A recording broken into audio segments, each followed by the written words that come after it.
እና የእግር ኳስን ዓለም አቀፋዊነት የማያውቁ ደግሞ እነርሱ ተጫዋቾቹ እኮ ያውቋቸውም ይላሉ። እንዴት የሚያስቀይም ንጽጽር መሰላችሁ ይሄ ደግሞ።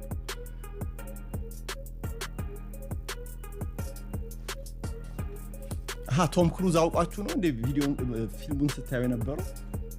አረ ሀገራችን ውስጥ ያሉ ዘፋኞችስ በጣም የሚደነቁት እያንዳንዱ ሰው የግድ ማወቅ አለባቸው እንደ አድማጭ ነው። እንደዛ አይደለም። ይሄ ፓሽን ነው። ስፖርት፣ ፉትቦል፣ ይህንን ጥልቅ ስሜት ለመረዳት ውስጡ መኖር ያስፈልጋል።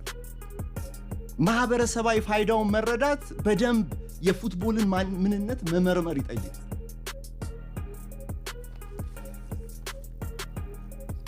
እና ይሄ እንደዚህ አይነቱ ነገር አንድ ሰሞኑን ያየሁት ለጆሮ የሚቀፈኝ አስተያየት እዚህ ጋር መተቸት ያለበት ደስታው ሲገለጽ የሌላው መብት የሚነካ ከሆነ፣ ከተማ የሚረበሽ ከሆነ፣ ህግ የሚጣስ ከሆነ፣ ወንጀል የሚፈጸም ከሆነ ይሄ መወገዝ አለበት። ከዛ ውጪ ግን